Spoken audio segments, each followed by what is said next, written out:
I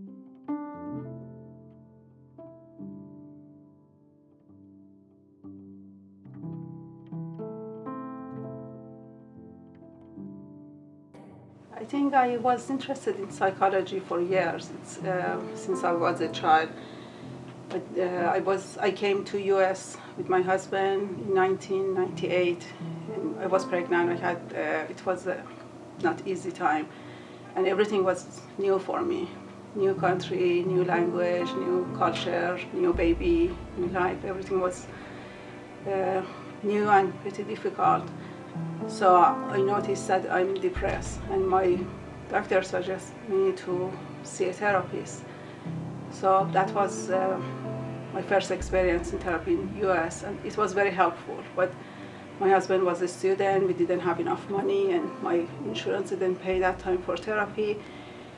After 3 sessions, I told my therapist that I'm not coming anymore, we cannot pay for therapy, but I'm very motivated to be a therapist. And she encouraged me, actually. She gave me very good suggestions, and she told me where to go, how to start. But after 10 years, I saw her, and I told her that I'm a therapist. So that's cool, we are working together now.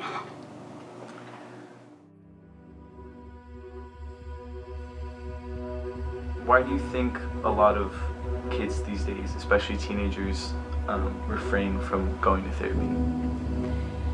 I think it's not just about teenagers, it's about everybody, and I believe it's about the fear of unknown, because they really don't know what's the therapy about, what we do.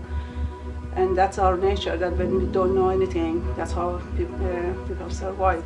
And the other part is their judgment, that they feel therapy, people go to therapy who are weak, or they have problem, or they are ill, they are weak, they are not good people. And I don't believe that at all. I feel what I really believe, that everybody comes to this room is a nice person, is a good people. I believe bad people go to jail, good people go to therapy. And it doesn't mean everybody is in jail is bad. But I really believe people who come to therapy, they are very good people, because nobody comes to this room and say, help me to be a bad person. Everybody comes to this room and say, I want a better relationship, I want to be happier, I want to be a good wife, I want to be a good husband, I want to be a good mom. I believe people are their desire. And when their desire is to be a good person, they are a good person.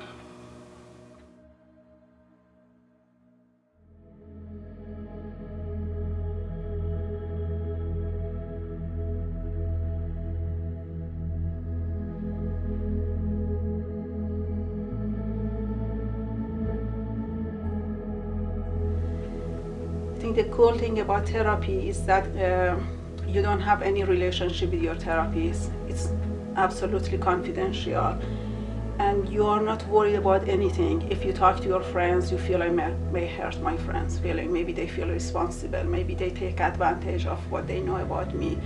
Maybe it affects my relationship with them, with other people. But the good things about therapy is that you go and you see your therapist, and you are sure your secret is there. And the therapist knows how to take care of herself or himself. And you are not worried about how you affect their life.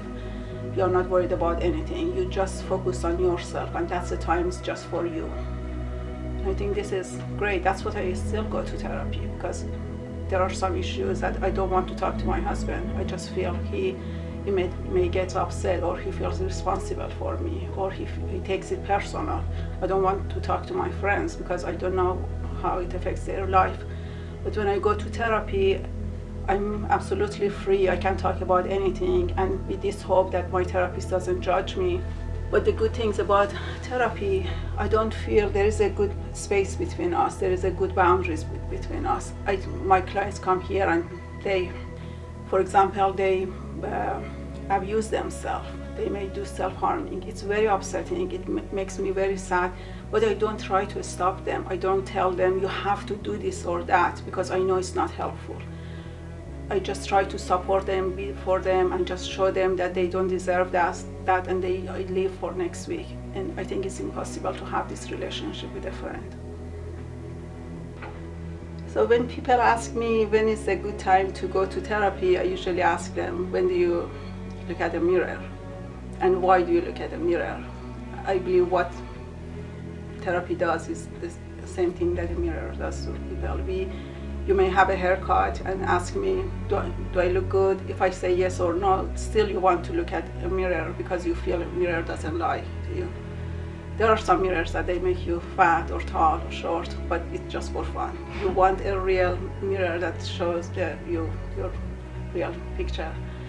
So I don't think therapy is right to give any advice in therapy. I don't change people. I don't make them feel good about themselves. I just want to show them that who they are.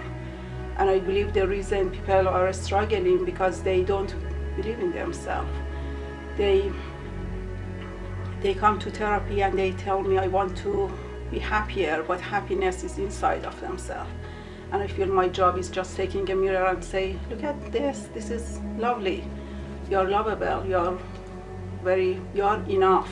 More than anything, you're enough. You're smart enough, you're pretty enough, you're lovable enough, and you don't need anything. And they tell me, wow, you changed my life. But I didn't do anything, I just helped them to see themselves. Have you seen the movie Wizard of Oz? I think that's my job. I think I'm the wizard, that I'm just showing them who they are. He didn't do anything to those characters. The lion was very brave, but he didn't know he was brave. Just, that's my job, that tell them that this is who you are, just believe in yourself. I think the reason they don't like themselves is because of the false belief they have about themselves. And that's very scary. And they don't know that when they come to therapy and they talk about their fears, they talk about their hopes and their desire, that's the most beautiful part of them. But they are so scared to show that part to other people because they don't like that part. They feel that's their weakness. But when they come in here and they see that no, they can talk about their fears and I still accept them and I still like them and I can show them that how lovely they are, then they leave this room, usually without fear, if I'm successful. That's my hope.